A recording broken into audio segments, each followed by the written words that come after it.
सबों को जय यीशु। ख्रिस्त में प्यारे भाइयों बहनों, आज पास्का का दूसरा रविवार है। हम सभी ईसाई भाई बहन बहुत ही धूमधाम से पास्का का त्योहार मनाएं, प्रभु यीशु ख्रिस्त के पुनरुत्थान का त्योहार मनाएं।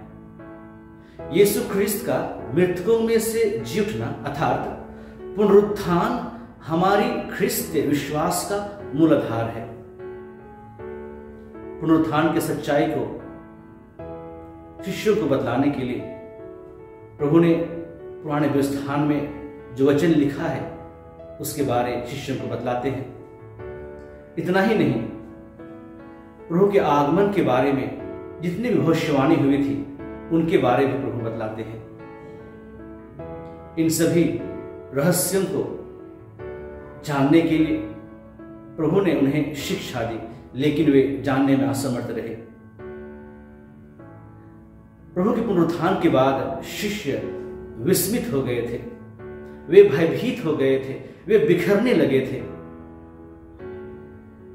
जिनके साथ यीशु 3 साल तक रहे, साक्षात रूप से उनके साथ रहे।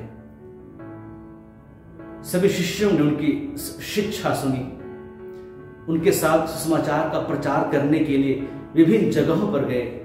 लेकिन प्रभु की मृत्यु के बाद ये डर क्यों? एक ही कारण हो सकता है, वह है वे ठीक से प्रभु को पहचानने में असमर्थ रहे। वे ईश्वर की योजना को समझने में असमर्थ रहे होंगे। इसलिए आज का वचन हमें 3 मुख्य बिंदुओं पर मनन चिंतन करने के लिए आह्वान करती है। वह पहला है विश्वास, दूसरा है प्रभु की शांति और तीसरा है भय से मुक्ति। डर विश्वास के विपरीत है। जब हम डरते हैं तो हम भगवान को यह संदेश देते हैं कि हम उस पर विश्वास नहीं करते हैं। इसलिए अपनी सारी परिस्थिति ईश्वर को सौंप दें, क्योंकि जितना आप जीवन भर में कर नहीं सकते उससे कहीं ज्यादा वह एक पल में कर सकता है। सचमुच में विश्वास एक छोटा सा शब्द है, उसको पढ़ने में सेकंड लगता है, सोचो तो मिनट लगता है, लेकिन उसको साबित करने में पूरी जिंदगी लग जाती है। क्योंकि विश्वास और भरोसा ही एक ऐसी शक्ति है जिससे आप अदृश्य को भी देख सकते हैं, अविश्वसनीय पर विश्वास कर सकते हैं और असंभव को भी संभव बना सकते हैं। चाहे वह पुराना व्यवस्थान में हो, चाहे वह नए व्यवस्थान में हो, पिता परमेश्वर को साक्षात रूप से किसी ने नहीं देखा, लेकिन बहुतों ने विश्वास किया और उसी विश्वास और भरोसे के बल पर ईश्वर के प्रेम, ईश्वर की क्षमा और उसकी कृपा का साक्षात अनुभव किया। आज के वचन में प्रभु कहते हैं, तुम्हें शांति मिले। ईश्वर स्वयं शांति दाता है। अतः वह हम सभी मनुष्यों को, जो ईश्वर ने हमें अपना प्रतिरूप बनाया है, चाहते हैं कि हम सब के हृदय में शांति विराजे। हमारा व्यक्तिगत जीवन शांतिमय हो, पारिवारिक जीवन शांतिमय हो, देश में शांति हो, पूरे विश्व में सदा शांति बनी रहे। शिष्य कमरे में बंद होकर भयभीत हो गए थे। यीशु की मृत्यु के बाद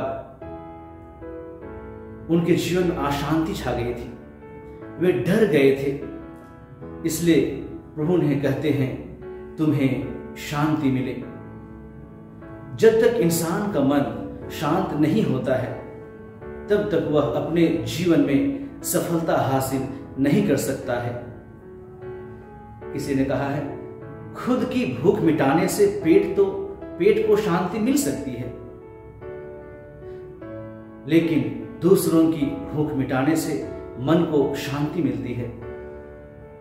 हम लोग विश्व शांति दिवस मनाते हैं।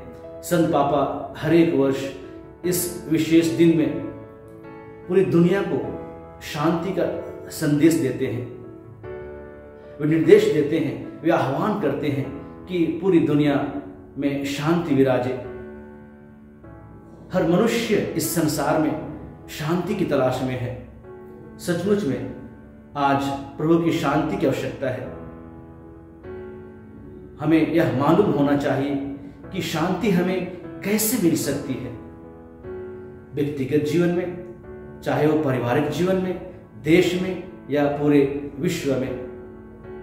अगर हम डर की बात करें तो सचमुच में मनुष्य किसी न किसी समस्याओं को लेकर, घटनाओं को लेकर डरा हुआ है। इसलिए हम कुंठित हो गए हैं। भले ही कमरे के अंदर हम बंद नहीं हैं, लेकिन दिल के अंदर ऐसी ऐसी चीजें हैं जिससे हमें डर लगता है। वो अंदर में बंद है, दिखता नहीं है, और वही हमें विशेष रूप से हमारे जीवन में अशांति पैदा करता है। तो आइए हम उन सभी दुर्गुणों को, जिसके द्वारा हमें हमारे जीवन में डर पैदा होती है, भय पैदा होती है, उसको बाहर निकालने की कोशिश करें। जो हमें प्रभु में विश्वास करने से रोकती है, उसको हम दिल से निकाल फेंकें। अपने दिल के दरवाजे को प्रभु के समक्ष सदैव खुला रखें, उसको खोल दें, ताकि प्रभु की शांति हमारे मन में, हमारे दिल में सदा छाई रहेगी। आज के वचन के द्वारा प्रभु हमें यही कहना चाह रहे हैं, तुम्हें शांति मिले। क्या हमारा जीवन या फिर हमारा प्रभु का दिल, जो जिसे हम कहते हैं प्रभु का मंदिर, प्रभु की शांति को ग्रहण करने के लायक है? क्या उसके योग्य है? अगर हम अयोग्य हैं तो हमें प्रभु में विश्वास करना होगा, तभी प्रभु की शांति, प्रभु की कृपा, उसकी आशीष हमारे जीवन में सदा बनी रहेगी। जय यीशु।